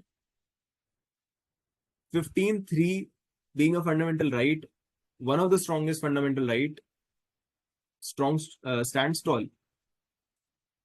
तो legislature and court जो है वो ये बताते हैं कि ऐसी payments जो डिवोर्स पे होती हैं कस्टमरी लॉ में, उनको भी आप छोटी मोटी पेमेंट में नहीं छुटकारा पा सकते। That has to be enough to maintain the wife for her life. ऐसा नहीं है कि कोर्ट्स के हाथों से, कोर्ट्स की आंखों से वो आगे है, परे है, कोर्ट्स देख नहीं सकती, कोर्ट देख सकती है उस चीज को। ठीक है, छठा इज वेवर। अगर वाइफ खुद वेव कर दे अपना राइट टू मेंटेनेंस, वेव कर देने का मतलब ये नहीं है कि वो किसी कागज पे आपको लिख के दे रही है कि मैं आऊंगी नहीं कोर्ट और मैं कोर्ट में कोई अपना राइट एक्सरसाइज नहीं करूंगी, because that is against the public policy. क्यों? क्योंकि इंडियन कॉन्ट्रैक्ट एक्ट में सेक्शन 27, 28 को आप देखोगे तो वो बताता है, 26 को अगर आप देखोगे तो वो बताता है कि मैरिज वगैरह से रिलेटेड या फिर मैं कोर्ट नहीं जाऊंगा ऐसी चीज को कहते हुए अगर आप एक कॉन्ट्रैक्ट बना लेती है तो वो अपने आप में वॉइड होता है, because that is against public policy. तो आप वो वेवर नहीं कर सकते, अलाउड नहीं है, ठीक है। But wife can choose not to go to the court, उसमें तो कोई प्रॉब्लम नहीं है। That is the kind of waiver that they are contemplating, waiver of right. कि वाइफ ने बोला मेरे को जाना ही नहीं कोर्ट, भाई मुझे चाहिए ही नहीं इससे कुछ, तो अगर वेवर हो गया है तो भी कोई प्रॉब्लम नहीं, ठीक है। सो वेवर इस तरीके से हो सकता है। Then order of civil court, अगर कोई सिविल कोर्ट है, फैमिली कोर्ट का कोई ऑर्डर है जिसमें बात ही पूरी की पूरी पलट दी गई है, तो जो छोटी कोर्ट्स होती हैं जहाँ पे इंसिडेंटल प्रोसीडिंग्स चल रही होती हैं वहां पे उन प्रोसीडिंग्स को फिर बंद कर दिया जाता है, वहां पे ऑर्डर्स कैंसिल करने पड़ते हैं। That can happen in any case. जैसे अभी अपन लोग के पास एक केस था जिसमें डीवी का मुकदमा चल रहा था, एंड दैट डीवी का मुकदमा से पहले डिवोर्स का जजमेंट आ गया। तो उत्तराखंड हाईकोर्ट की जजमेंट के हिसाब से अगर डिवोर्स हो चुका है तो डीवी एक्ट का लेना देना कोई है नहीं, वो चल नहीं सकता। बट हाँ, उसकी वजह से अगर कोई नुकसान हुआ है आपको एक्सप्रेसली उसके पैसे देने पड़ेंगे। तो इंसिडेंटल प्रोसीडिंग्स बंद हो जाती हैं जब एक सिविल कोर्ट का मुकदमा कंक्लूड होता है और जजमेंट आ जाती है, और उसके हिसाब से जो मैजिस्ट्रेट होते हैं दे have to cancel there orders,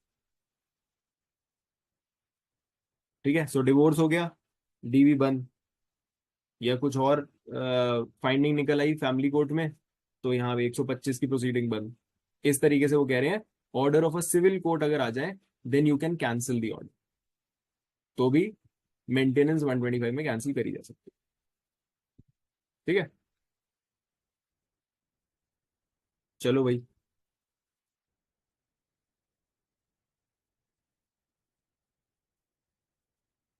now we also have interim maintenance. और इंटरिम मेंटेनेंस का जो केस है वो कुछ ऐसा था कि 2001 से पहले सिर्फ 500 रुपए इंटरिम मेंटेनेंस बांधी जा सकती थी, उससे ज्यादा नहीं बांधी जा सकती। 2001 की अमेंडमेंट आई और उन्होंने फिर 500 को हटा दिया एंड कहा कोर्ट्स अपने हिसाब से देख लेंगी, स्टैंडर्ड ऑफ लाइफ वगैरह ये सब चीजें लगानी पड़ेंगी, उस हिसाब से मेंटेनेंस दी जाएगी, राइट। इंटरिम मेंटेनेंस बांधने के लिए 60 दिन का टाइम दिया गया है from the date of service of notice of application. जिस दिन नोटिस पहुंच जाएगा एप्लीकेशन का अगली पार्टी को, या जिस दिन कोर्ट मान लेगी कि हाँ सर्विस हो चुकी है, उस दिन से 60 दिन मिलेंगे कोर्ट को इंटरिम मेंटेनेंस की एप्लीकेशन को पूरा करने के लिए, ठीक है। इसके बाद आता है 125 का 3 माने 144 का 3, which talks about failure to pay, what if the husband fails to pay. जिसमें बहुत इंटरेस्टिंग बात बोली गई है कि विदाउट सफिशिएंट कॉज अगर एक हस्बैंड कंप्लाई नहीं करता ऑर्डर से तो फिर every breach will cost him और will make him liable to 1 month of civil imprisonment. हर ब्रीच के लिए, हर एक बार जो वो मेंटेनेंस के ऑर्डर की अवहेलना करेगा उसके ऊपर 1 महीने की सिविल इम्प्रिजनमेंट का चार्ज लगाया जा सकता है। मैं अगर 4 महीने तक बीइंग अ वाइफ मेंटेनेंस नहीं ले रही हूं, उसके बाद में एक एप्लीकेशन लेके आती हूँ, क्योंकि मेरे पास लिमिटेशन कितनी है, 1 साल की लिमिटेशन है, मैं किसी भी ऑर्डर से 1 साल तक उसकी एग्जीक्यूशन करवा सकती हूँ, राइट। 12 महीने का टाइम दिया हुआ है, तो हो सकता है मैं 4-5 महीने ना हूं, 4-5 महीने बाद एक साथ आ जाऊंगी एप्लीकेशन लेके कि सर 5 महीने का इसने पैसा नहीं दिया है, 5 महीने का पैसा मेरे को दे, तो अच्छी बात, नहीं दे तो इसको जेल भेज दो, एग्जीक्यूशन करो 125(3) की। और वो अगर एग्जीक्यूशन होगी तो हर एक बार जो 5 महीने में उसने पैसा नहीं दिया, हर एक महीने में पैसा देने का ऑर्डर था, तो इट्स अ मंथली ऑर्डर, उस मंथली ऑर्डर को अगर 5 महीने आप नहीं मानोगे तो वो 5 सेपरेट ब्रीच हैं। उन 5 सेपरेट ब्रीच के लिए 5 महीने सजा हो सकती है आपको। उसमें से आधा पैसा दे दोगे तो 2.5 महीने भेजा जा सकता है, 80% दे दोगे तो 1 महीना भेजा जा सकता है, 100% दे दोगे तो नहीं भेजेंगे। प्रैक्टिकली ऐसा नहीं होता। वो अलग बात है, लॉ जो लिखा है वो ये है, ठीक है। इंटरप्रिटेशन भी इसकी यही है। 12 महीने की लिमिटेशन है आपके पास। 12 महीने में जितनी बार आप नहीं आते हो, लॉ के हिसाब से you can press upon the point कि सर 12 महीने पैसा ना देने का मतलब 12 ब्रीच, और हर ब्रीच के लिए 1 महीने का मतलब 12 महीने इसको जेल में डाला जा सकता है।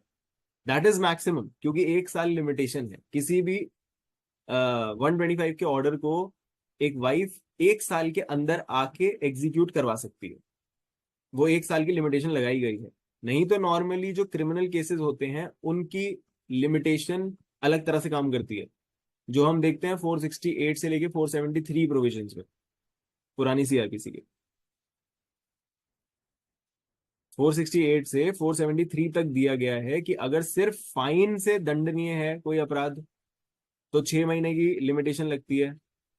अगर 6 महीने से 1 साल का मामला है तो 1 साल मिलता है, 1 साल से 3 साल है तो 3 साल मिलते हैं, और 3 साल से ऊपर है तो कोई लिमिटेशन नहीं है। मगर 125 की अपनी लिमिटेशन चलती है जो है 1 साल की। 1 साल में आ जाओ आप ऑर्डर के 1 साल के अंदर अंदर और उसको एग्जीक्यूट करवा लो। अगर बंदे ने पैसा नहीं दिया होगा तो 1 महीने के लिए अंदर चला जाएगा। तो टोटल कितने हो गए? मैं मैक्सिमम 12 महीने के लिए किसी को 125 में जेल भेज सकता हूँ। बाकी practically obviously there's a lot of negotiation that goes in the court, there are a lot of objections, बहुत सारी चीजें वहां से भी बोली जाएंगी, इधर से भी बोली जाएंगी, जो आप नेगोशिएट करके कर पाओगे वो करवा पाओगे। जरूरी नहीं है कि आप 12 महीने भेज लोगे, ठीक है। बिकॉज अल्टीमेटली कोर्ट समझती हैं कि हमारा एम इज नॉट प्यूनिटिव और retributive, the aim is to bring maintenance, bring food on the thali of the wife and children, that is what our aim is, right. ठीक है, ये हो गया फेलियर टू पे के बारे में। And then cancellation of maintenance. Cancellation हमने देख ली कब कब हो जाती है, एडल्ट्री में हो जाती है, विदाउट रीजन आप हस्बैंड से दूर हो जाओ, या फिर म्यूचुअल कंसेंट ले लो कि हम अलग रहेंगे। इन 3 केसेस में कैंसिलेशन हो सकती है, ठीक है। Then we have 145, Raghav, how long will it take now? How many more sessions will cover? Only 3, last 3 छोटे छोटे जो सेक्शन रह गए हैं, आई थिंक 10-15 मिनट्स, ठीक है। 126 सेज बताता है प्रोसीजर के बारे में, और प्रोसीजर में पहला ये बताता है कि कहाँ कहाँ जुरिस्डिक्शन है, कहाँ कहाँ पे 125 का मुकदमा डाला जा सकता है। सिर्फ ये एक सेक्शन है जिसमें न्यू लॉज माने बीएनएसएस में एक चेंज आया छोटा सा। यहाँ पे ए बी सी कैटेगरी थी पहले 126 में, अब 144 145 में आप देखोगे A B C D, D एक नई कैटेगरी आ गई है। और पहली 3 कैटेगरीज क्या है? वेयर ही इज माने ही माने हस्बैंड, जहां हस्बैंड है वहां पे आप मुकदमा डाल सकते हो। ये तो नॉर्मल लॉ है कि जहां पे डिपेंडेंट होता है वहीं पे मुकदमा आता है। तो पहली जुरिस्डिक्शन जहां हस्बैंड है, दूसरी जुरिस्डिक्शन वेयर ही और हिज वाइफ रिजाइड्स, जहां पे वो और उसकी वाइफ रहते हैं। तीसरा where he last resided with his wife, जहां पे आखिरी बार हम रहे थे, और as the case may be with the mother of the illegitimate child. Mother of the illegitimate child का मतलब क्या है यहाँ पे? मतलब शादी नहीं हुई, बच्चे हुए। हाँ, शादी नहीं थी, बच्चे हुए।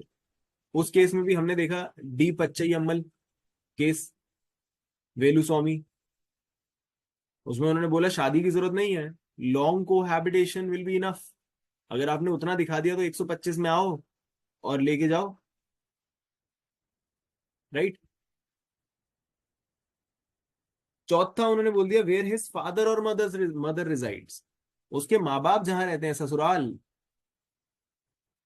वहां पे भी मुकदमा डाला जा सकता है। तो 126 में एक ये चीज चेंज हुई है पर बस। ससुराल नहीं इसमें पेरेंट्स भी एलिजिबल है ना टू गेट मेंटेनेंस, तो ही फादर और मदर। हिज फादर और मदर मतलब हस्बैंड का फादर और मदर जहाँ रहते हैं। हाँ। यहाँ जुरिस्डिक्शन की बात हो रही है, पैसे कौन देगा ये बात नहीं हो रही। नहीं, लेकिन ये तो फादर एंड मदर के पेरेंट्स के नाम से फाइल किए थे अंडर सेक्शन में, हाँ इसलिए। हाँ हाँ, राइट राइट। हाँ। जो उन्होंने 144 के लिए कॉमन जुरिस्डिक्शन बनाया है, जहां पे भी ये लोग रहते हैं वहां पे मुकदमा डाला जा सकता है। ठीक है। And obviously it is to clarify कि अगर मम्मी पापा आए हैं मेंटेनेंस मांगने तो वो जहां खुद रहते हैं वहां पे भी डाल सकते हैं। ऊपर ये तो बोल ही दिया where he resides, his wife और ही रिजाइड्स, और he last resided with the wife. जहां भी ये लोग रह रहे हैं वहां तो डाल ही सकते हैं, जहां खुद रहते हैं वहां भी डाल सकते हैं। ठीक है। देन ऑल, अच्छा मैंने बोला कि वाइफ डाल सकती है जहां फादर और मदर रहते हैं। This is about father and mother themselves. हाँ, फादर और मदर अगर लेने आ रहे हैं because they are also entitled to maintenance, तो वो डाल सकते हैं। यहाँ पे ये बात होगी। ठीक है। All evidence to such proceedings shall be taken in presence of the person against whom an order for payment of maintenance is proposed to be made or in the presence of pleader। उसकी presence में ही लिया जाएगा सारा evidence. ऐसा एक section हमें CrPC में भी देखा था हमने, सीआरपीसी में है ही जो जनरल सेक्शन है कि अक्यूज की प्रेजेंस में ही सारी एविडेंस होगी। कहाँ लिखा है?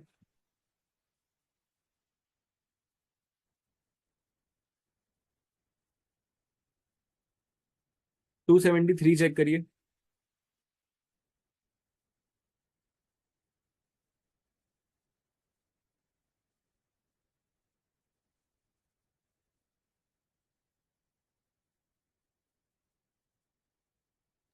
Yes, evidence to be taken in presence of accused. हम्म, तो वहां पे लिखा ही है, यहाँ पे भी लिख दिया उन्होंने कि उसकी प्रेजेंस में लिया जाएगा। प्रोसीजर फॉलो किया जाएगा समन्स केस का। समन्स केस का प्रोसीजर कहां से कहां तक दिया गया है?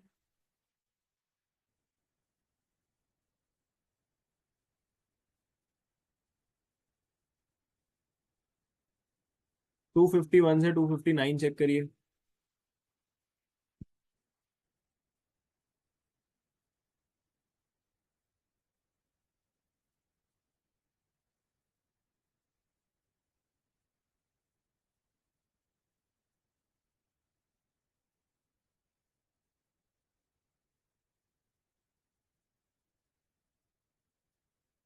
सर कौन सा सेक्शन बोला आपने? 251 to 259।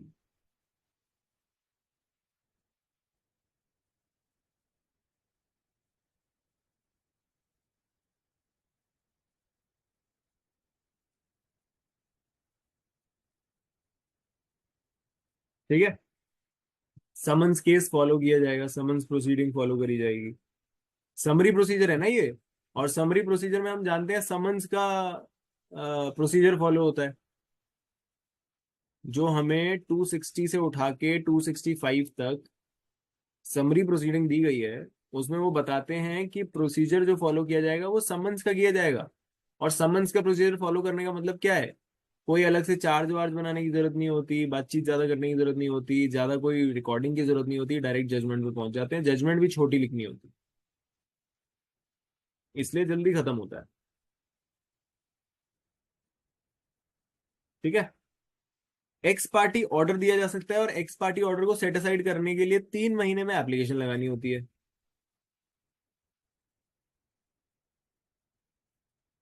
एक्स पार्टी ऑर्डर कर दिया जाएगा, और एक्स पार्टी ऑर्डर होने पे हस्बैंड बाद में आ सकता है 3 महीने के अंदर उसको सेट असाइड कराने के लिए। फिर आ जाते हैं 127 पे, ऑल्टरेशन पे। ऑल्टरेशन कब कब करी जा सकती है भाई? कोई चेंज इन सर्कमस्टांसेस हो गया, किसी दूसरी कोर्ट का, कॉम्पिटेंट कोर्ट का डिसीजन आ गया,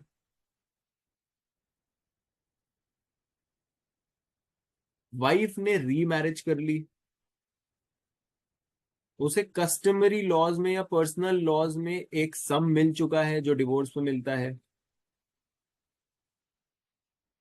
या फिर वाइफ ने वॉलेंटरली सरेंडर कर दिया है कि वो कोई मुकदमेबाजी नहीं कर रही है, तो आप 127 में ऑल्ट्रेशन कराने आ सकते हैं। अच्छा, एक बार सेक्शन 362 चेक करो, 362 क्या बोलता है?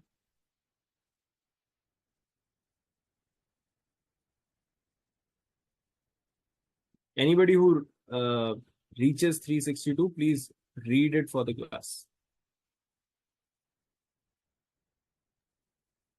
Save as otherwise provided in by this code or by any other law for the time being in force. No court, when it has signed its judgment or final order disposing of a case, shall alter or review the same except to correct a clerical or arithmetic error. तो criminal court अपने orders को revise कर ही नहीं सकती, review कर ही नहीं सकती, alter कर ही नहीं सकती। तो ये 125 में कैसे 127 में कैसे ऑल्टरेशन करा रहे हैं? सर ये इन्हांसमेंट होगा या फिर जो भी मेंटेनेंस पास होगा, तो या फिर ऑल्टरेशन तो है ना, अरिथमेटिकल या क्लेरिकल तो नहीं है ये, दिस इज ऑन मेरिट्स। लेकिन ये प्रोसीजर तो सिविल बोली है ना उन्होंने। तो सिविल बोल देने से it's in the nature of a civil proceeding, it's not a civil proceeding, it is in the nature of a civil proceeding, क्योंकि यहाँ पे हमारा ऑब्जेक्ट चेंज हो जाता है। सिविल और क्रिमिनल में फर्क क्या है? क्रिमिनल का ऑब्जेक्ट है पनिश करना, सिविल का ऑब्जेक्ट है डैमेजेस दिलवाना या फिर जो भी इक्विटेबल आपके बीच में कॉन्ट्रैक्चुअल ऑब्लिगेशन थी उसको पूरा करना। So it is in the nature of a civil proceeding, it is not a civil proceeding itself.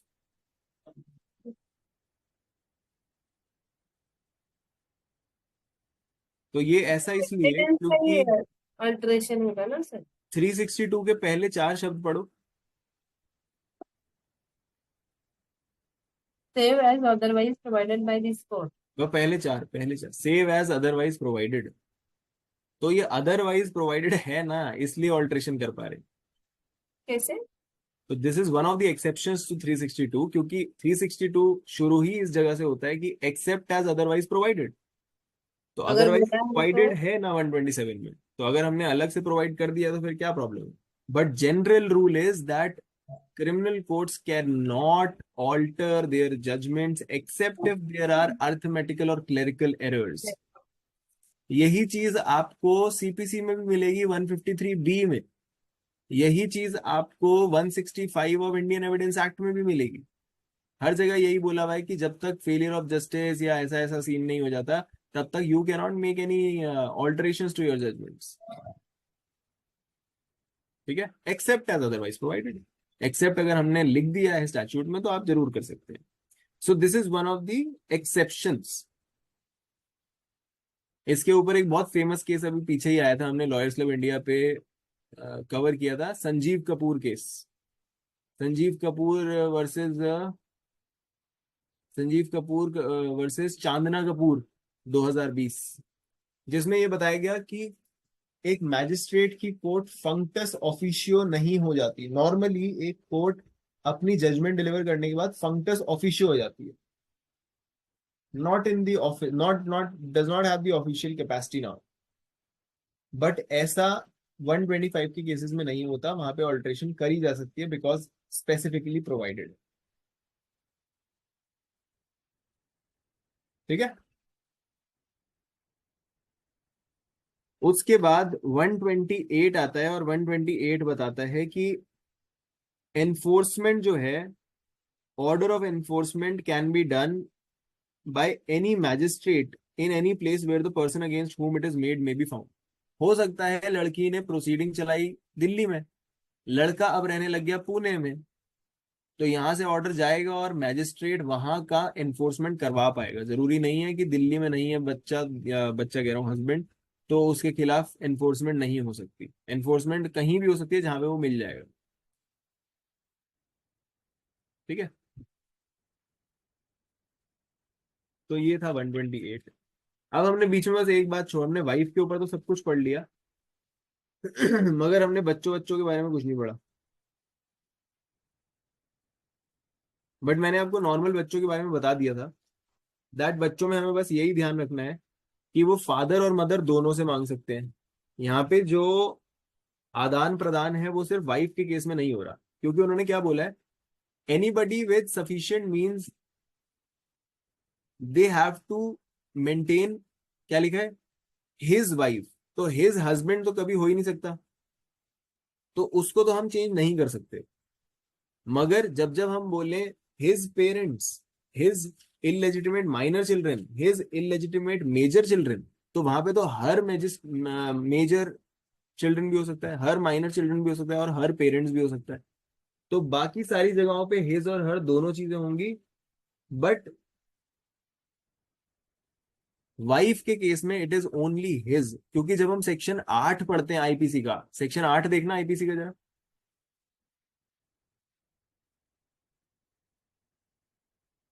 Section 8 of IPC, anybody who find section 8 please read. The pronoun he derivates from derivates and used for any person whether male or female. Right, तो जब जब ही लिखा होगा उसको she भी मानेंगे, his को हर भी मानेंगे, Yeah. जब तक कॉन्टेक्स्ट अलाउ करता है। तो हिज वाइफ में हम हर वाइफ तो कर नहीं सकते, क्योंकि अभी तक वो अलाउ हुआ नहीं इंडिया में, तो हिज की जगह सिर्फ पहले वाले क्लॉज में हम हर नहीं पढ़ सकते बाकी तीनों क्लॉजेज में हम हिज की जगह हर पढ़ सकते हैं। हेंस यहाँ पे वाइफ हस्बैंड से मांग सकती है, हस्बैंड वाइफ से नहीं मांग सकता, बट बच्चे माँ से मांग सकते हैं, मेजर बच्चे माँ से मांग सकते हैं, पेरेंट्स भी माँ से मांग सकते हैं।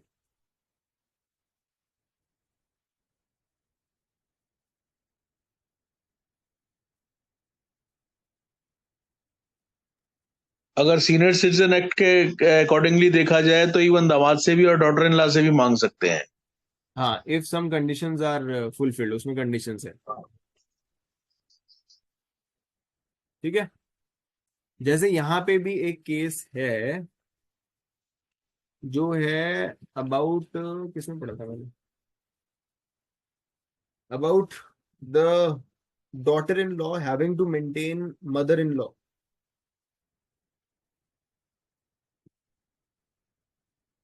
हाँ, तो इसमें क्या हुआ है, द मदर इन लॉ, ये केस है Saroj Mukhawar versus Chandra Kalabi Polshetwar, Saroj Mukhawar versus Chandra Kalabai POLSHETWAR, Paul शेटवर,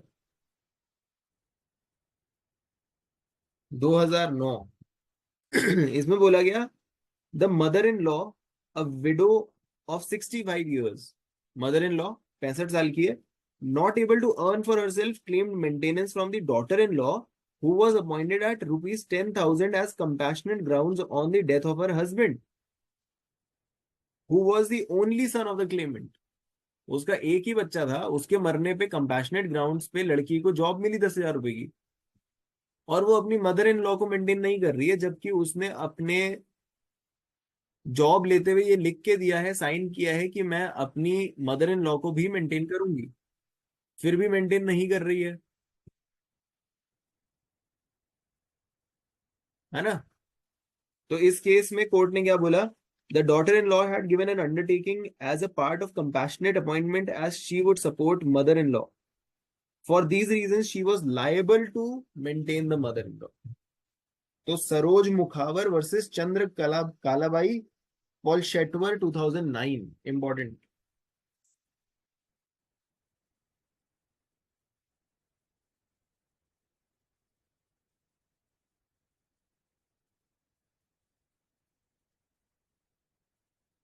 ठीक है। और दूसरी चीज, पेरेंट्स के केस में क्या केस है, पेरेंट्स भी बच्चों में लड़की और लड़का दोनों से मांग सकते हैं।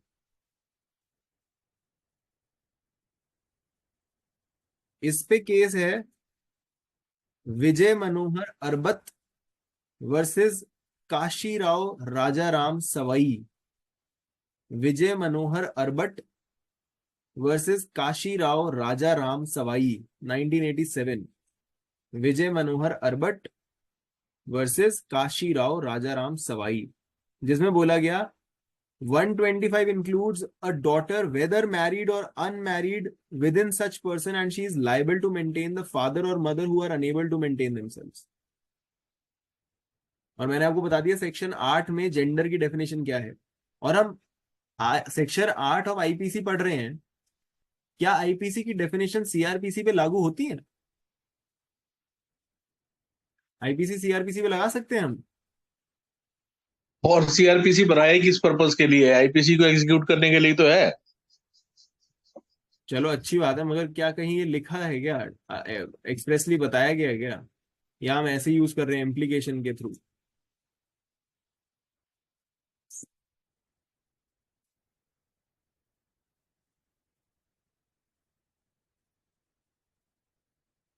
Section 2Y of CrPC check करना, सेक्शन 2Y ऑफ सीआरपीसी।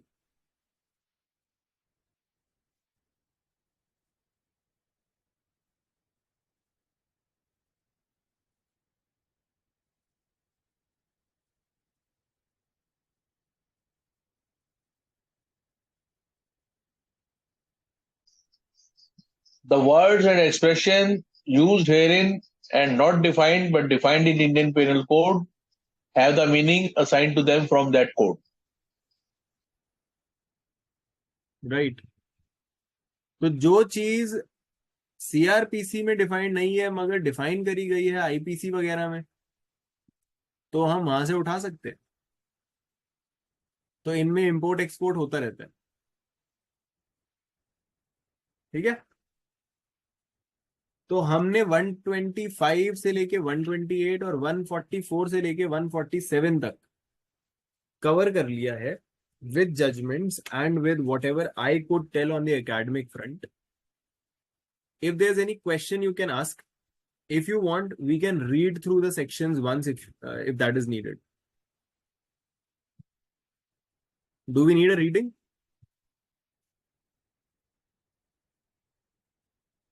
नहीं, नो सर, विल रीड। हम लोग कुछ बहुत देर पका लिया, अब निकल लो। नहीं सर, वैसी बात नहीं है, क्लियर है सर, सुन सिर्फ सुन क्लास के पर वो बताना था। चलो ठीक है, फिर आप एक बार अपने आप रीड कर लेना, बट रीड जरूर कर लेना। I thought I can dispose of with the reading because sir ने आपको रीड कराया ही होगा लास्ट क्लास में। ठीक है, आप रीड करते हैं, कोई बात नहीं, चलिए। सिर्फ लास्ट वाला केस क्लॉज बताइए ना सर। लास्ट वाला कौन सा बताया था मैंने? अरबट? मुझे याद नहीं, मैं सिर्फ वो चंद्रकला बाई के बाद का। हाँ, वो एक ही बताया मैंने जिसमें है काशीराव अरबट, लिख लो बस उसे। अरबट वर्सेस अरबट बोलते हैं उसे, 1987, ARBAT, अरबट। काशीराव अरबट करके डालोगे तो बहुत फेमस केस है, वो कभी भी निकल आएगा, ठीक है। बाकी मेरे पास इसमें बहुत सारी जजमेंट्स और भी हैं, मगर वही है कि अब हमारा टाइम खत्म हो गया, नहीं तो मेरे पास जजमेंट्स काफी लिखी हुई हैं। सुनना चाहो तो सुना दूंगा अगर जान बाकी हो।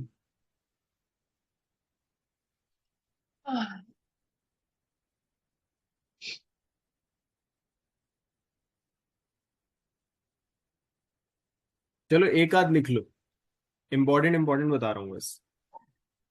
एक तो मैंने आपको बादशाह वर्सेस उर्मिला बादशाह बता दिया, हाँ, सेकंड वाइफ नहीं रख सकते। मैंने आपको डी वेलुस्वामी पच्चई अम्मल बता दिया। एक रजनीश वर्सेस नेहा, आप सबको ही पता होगा, 2021 की जजमेंट है। उसमें क्या बोला, साइमल्टेनियस प्रोसीडिंग्स चला सकते हो आप मेंटेनेंस के लिए, डीवी एक्ट में और ये एक्ट में वो एक्ट में। साथ में ये बोला कि एक एफिडेविट चिपकाना पड़ेगा, ठीक है, प्रियंका श्रीवास्तव और ये सब ये एक साथ रीड किया जाता है।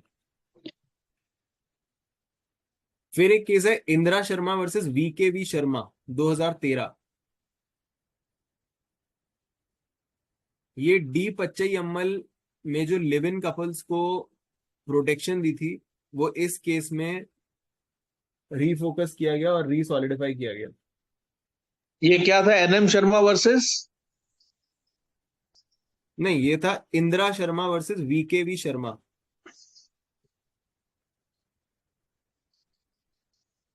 ईयर 2013।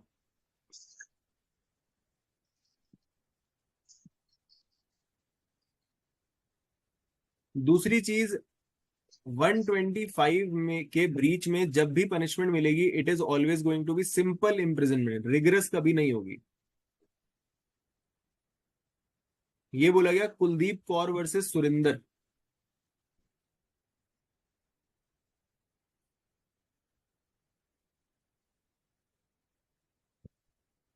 रिगरस कभी नहीं होगी। और ये भी ध्यान रखना, लाइफ इम्प्रिजनमेंट जब भी दी जाती है वो हमेशा रिगरस होती है। ये वाली हमेशा सिंपल होगी। जब सिर्फ फाइन के लिए दी जाती है तब भी सिर्फ सिंपल ही होती है। जब लाइफ इम्प्रिजनमेंट के लिए दी जाती है हमेशा रिगरस होती है। ठीक है, ऑलवेज रिगरस। फिर अर्बट वर्सेस अर्बट मैंने बता दिया आपको। कुलदीप कौर वर्सेस सुरेंदर। सुरेंदर।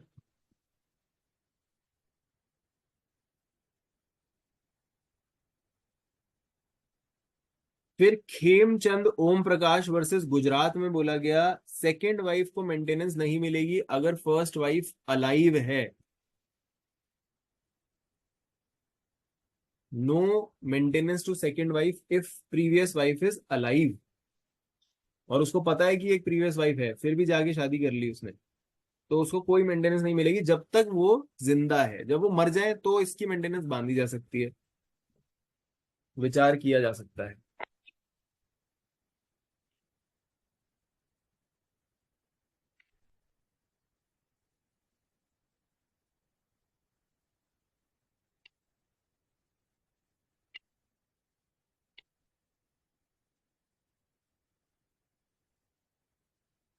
क्या बताया नाम सर आपने, सेकेंड वाइफ जिंदा है तो?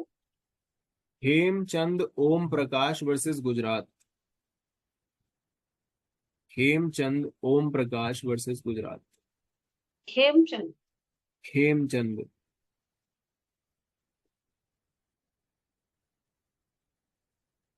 ये खेमचंद का ईयर क्या है सर? हेमचंद का ईयर नहीं लिखा हुआ सर मैंने। 13 है, 13। 13। फिर है विनी Parmar versus Paramvir Parmar. Winnie Parmar versus Paramvir Parmar 2013।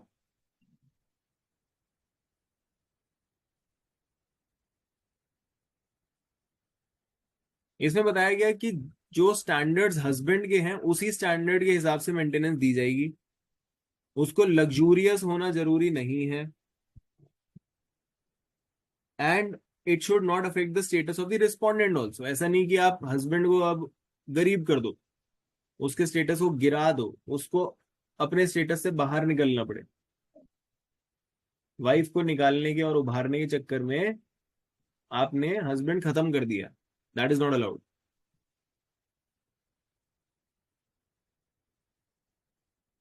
Winnie Parmar versus Paramvir Parmar 2013। Not 11। to be luxurious, has to be same standards, should not affect the respondent.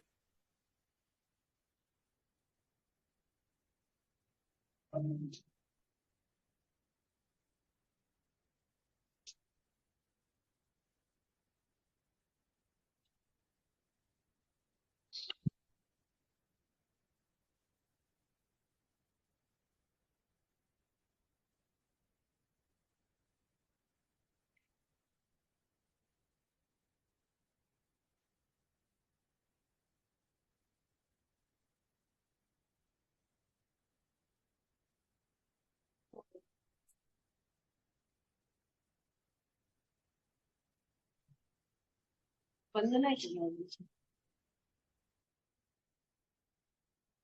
फिर है श्रीमती नूर जहां बेगम वर्सेस अंजलि मिश्रा।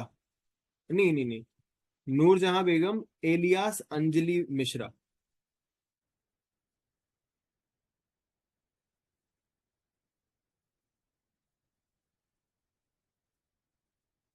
इसका आप पूरा नाम ढूंढ लेना, यहाँ नहीं लिखा है मगर 2005 का है ये। नूर जहां बेगम एलियास अंजलि मिश्रा, जिसमें बोला गया you can not convert to Islam just for marriage.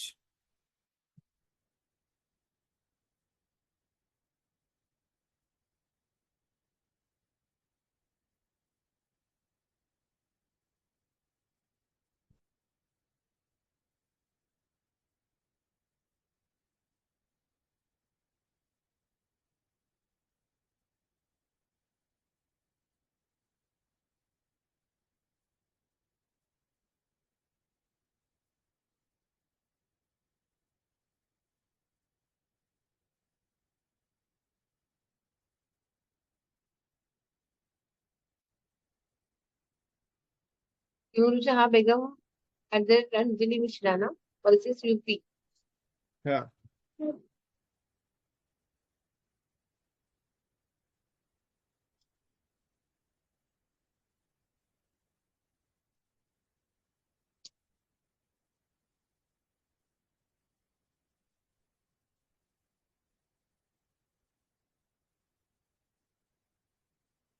अब मैक्सिमम इम्प्रिजनमेंट जो इसमें दी जा सकती है for the accumulated arrears that can be 12 months.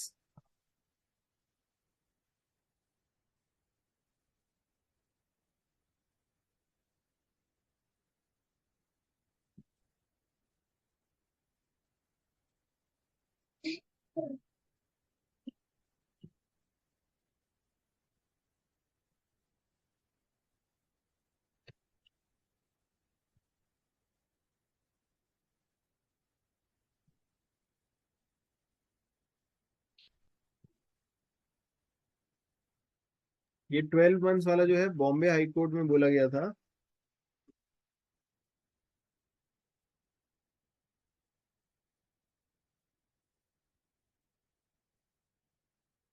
in the case of Pokala Pokala Brahmanaiah versus Padma 1991. Pokala Brahmanaiah versus Padma 1991. मगर इसके बाद कुछ व्यूज ऐसे भी आए जो व्यूज पे थोड़ा कंफ्लिक्ट रहा एंड सुप्रीम कोर्ट ने बाद में फिर इस पे थोड़ा ये जताया, डिनायल जताया कि आप एक बार में एक ही महीना दो. हालांकि जो वाइफ है वो बार बार अपनी एप्लीकेशन ला सकती है और जितने भी महीने के लिए करना चाहे करवा सकती है, मगर एक साल के अंदर अंदर ही किसी चीज को किसी एक ऑर्डर को एनफोर्स कराएगी या किसी एक ऑर्डर के ब्रीच को एनफोर्स कराएगी. ये बोला गया Poongodi POONGODI Poongodi versus Thangavel THANGAVEL Thangavel. 2013 का केस है ये. तो ये आपका इसके ऊपर बोला गया कि मेंटेनेंस में सजा कितनी करवाई जा सकती है ब्रीच करने पे.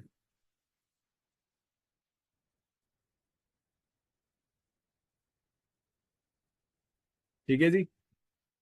So that brings us to the end of the session and that is all I could gather for today.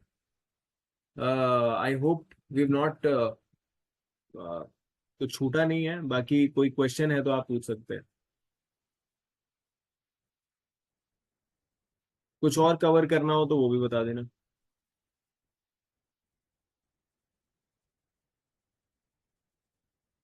Anybody? Please use your mics. Thank you. Thank you, sir. ठीक है. Thank you, everybody. Good night.